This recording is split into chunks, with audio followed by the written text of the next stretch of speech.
mga sisi ko! Welcome back to my new vlogs! Nandito kami ngayon sa labas ng apartment namin.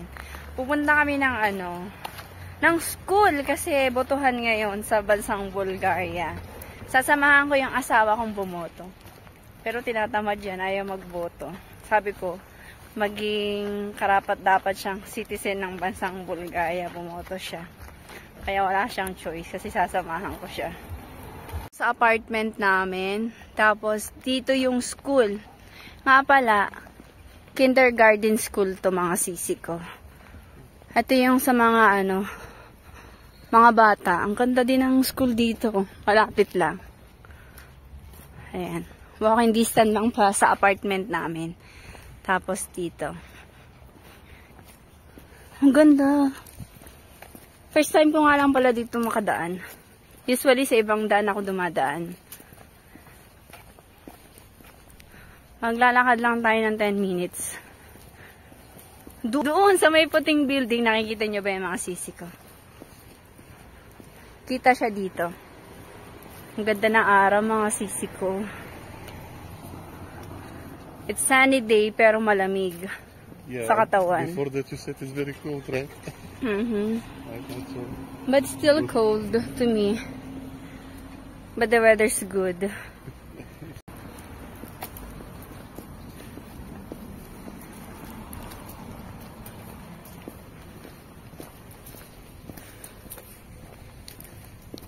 My wife, do you have internet? Yes, I have. Okay, I'll check out the situation upstairs and I'll let you know if I have a line to wait or something. Usually it's coming pretty quickly, but sometimes there are too many people. It's okay. I'm willing to wait. Unfortunately, right now, because if I'm too late in the afternoon, there will be the most people. Usually 4-5, the most people come. Ikaw, malapit na kami. Kaunti lang yung tao sa school. Ayun, yung part malapit din sa school. Ayun na, may mga bata naglalaro, mga sisi ko.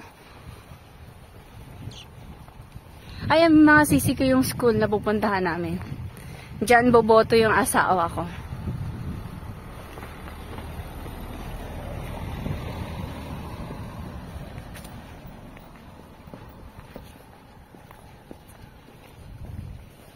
Maganda yung napuntahan naming lugar kasi malapit sa school.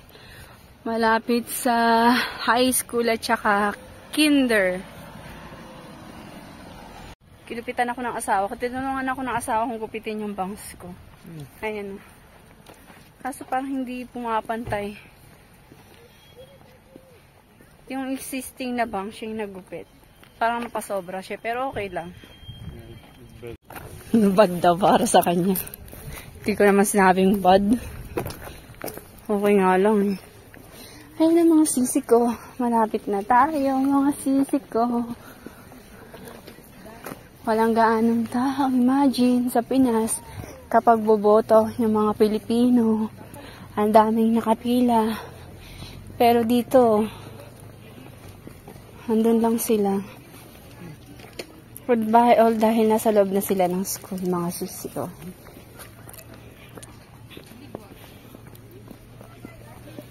Hindi ako pwedeng pumasok sa loob. Dito lang ako sa labas. Aantayin ko yung asawa ko.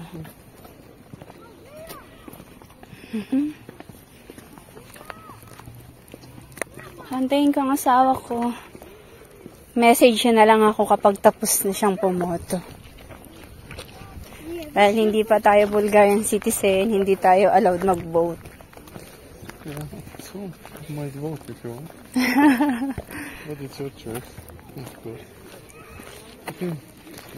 Ayan, dito lang ako mga sisi ko. I just need to wait. Maybe here. Just message me. Yeah, I'll message you, okay? Okay. I'll message you if I need to wait, but probably it will be fast. I don't know. Alright. Bye-bye. Ciao. I'm gonna wait you here. Ito mga sisi ko.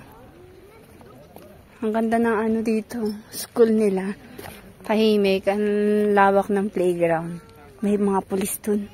Baka makita ako nagbibideo. Ulihin ako. Dito na lang tayo mga sisi ko. Sisi ko yung iba, naglalabasan na, tapos na silang bumoto. Halos lahat mga matatanda yung mga bumoboto dito. Ayan yung pulis. Kaya dito lang ako, bawal tayo mag-video. Dito lang sila. Yung ibang mga hindi bumoboto dito. Gusto ko mga sisi ko kasi feeling ko yung pulis anuhin ako papagalitan. Kasi nakita niya ako nagbibideo. Ano pa naman sila dito? Hindi sila sanay na nabibidyohan. Kaya dito tayo sa walang mga gaanong tao. Ay, asawa ko! Bumalik na siya! Ang bilis ng asawa ko! Parang 5 minutes lang ako nag-antay sa kanya. Nandito na siya. Just only how many person inside? Like one? Oh my gosh, just only you? No, one except me. It's not busy today. Oh, yung mga sisi ko tapos na siya. Imagine. Congratulations, mahal ko.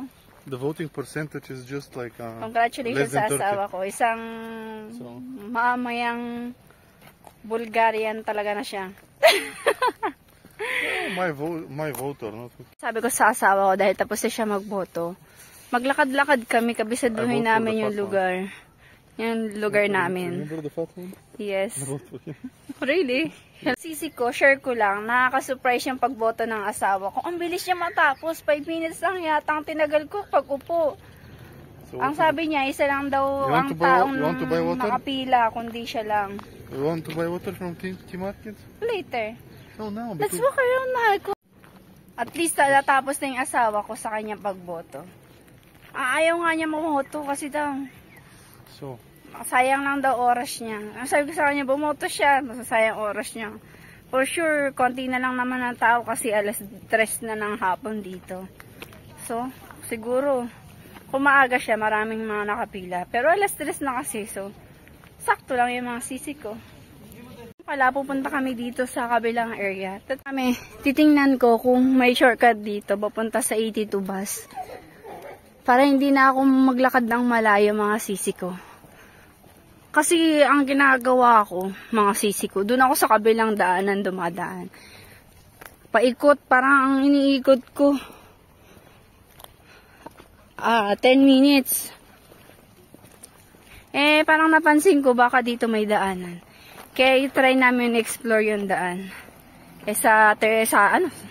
Linggo naman ngayon, hindi na masama. Sisi ko, nandito na kami, pero hindi ko nakikita yung bus stations. 150 meters there, and the next one is 150 from there. Ay, 82. Okay, you want to check it? What do you think? This one? I already see it. Where? There, mahal ko, over there. Yeah. The bus station. Yeah. But from similar distance on the left, there is also one. Okay. Or no? No need now. No. Ayun mga sisi ko, nakakita namin. Malayo yung bus station. So, ganastig sa una kong pinag-aantayan ng bus. Tapos na kami. Baka uwi na kami. Oh, let's go home or roaming around? Roaming around. Maybe go to the... Hindi pa daw pala kami uwi. Maglakad-lakad kami. Kasi hindi pa rin namin ito naiikot yung bagong lugar dito sa Lulin. At least, hindi na ako maliligaw kahit papaano. May ideya na ako. Ito, puro mga damo. Bandang area dito. Naglalagasan na yung mga dahon. Autumn season na kasi mga sisi ko. Ayan, mga sisi ko. Tapos next month, mga December, November, December, mag-start na yung snow. Pero totally, December, nag-yellow na yung paligid. Sa una lang masaya mga sisi ko. Sa una lang masaya ang winter. 1, 2 days, 3 days okay pa. Pero, pag tumagal ng 5 days hanggang months, 2 months, ako hindi na kaya. Sabihin mo, sana, tag-araw na. Ang hirap makasurvive, sobrang lamig mga sisi ko. Kahit nakabalot na ako ng jacket. Super. Tapos yung sipon mo tutulo, tapos yung kamay mo, super naglalamig dahil sa sobrang lamig talaga. Nagne-negative to sila minsan kasi dito sa bansang Bulgaria.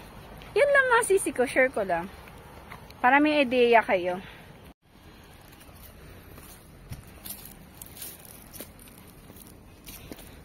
Careful.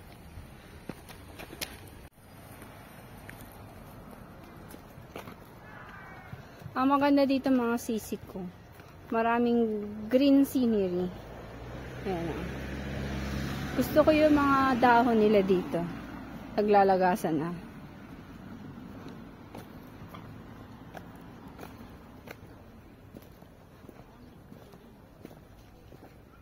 First time namin dito makapunta.